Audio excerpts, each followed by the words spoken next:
in the very beginning of the pandemic, in March 2020, when the world outside felt uncertain and strangely quiet, life in little and beautiful village Al-Kaiwa slowed down even more than usual. The streets were emptier.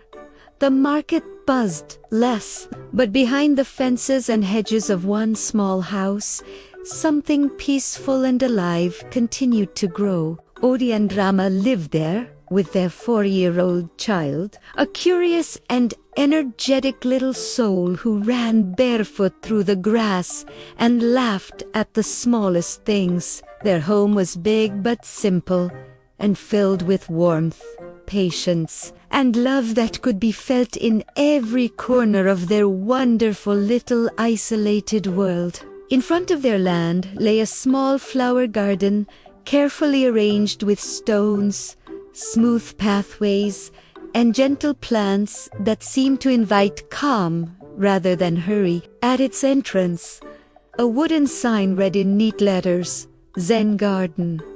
It was not just a name, Bata Filina, space meant for breathing, for grounding, for remembering that peace could still exist even in difficult times. Beyond this peaceful entrance stretched their large vegetable garden, alive with movement and purpose. Chickens wandered freely, scratching the soil with their feet, occasionally flapping their wings in small bursts of excitement. A few other birds pecked around, adding soft, natural sounds to the air. The family spent most of their days here, hands in the earth, tending to what they had planted.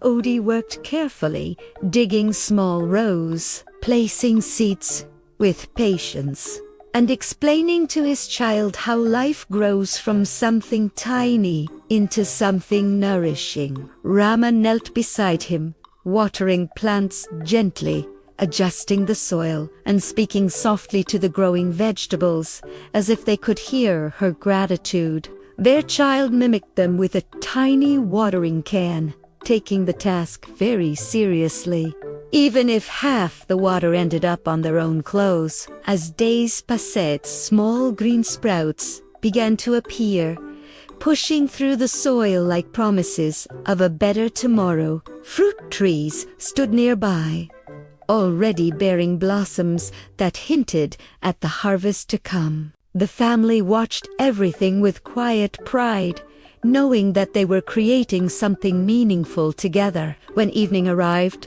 the garden grew still, bathed in golden light. The chickens settled down, the breeze softened, and the family slowly made their way back inside. They cooked together simple meals made from what they already had, and sat around the table, talking, laughing, and sharing stories of their day. Later, they gathered in the living room to watch television, the glow of the screen lighting up their faces as they sat close to one another. The child often fell asleep between them, safe and loved, while Odi and Rama exchanged quiet smiles. In a time when the world felt fragile, their life in Al-Kaiwa remained steady and full of meaning. They did not have much, but they had each other, their garden, and a shared sense of peace. And as night settled over the town, their home glowed warmly, a small sanctuary where nature and family came together in perfect harmony.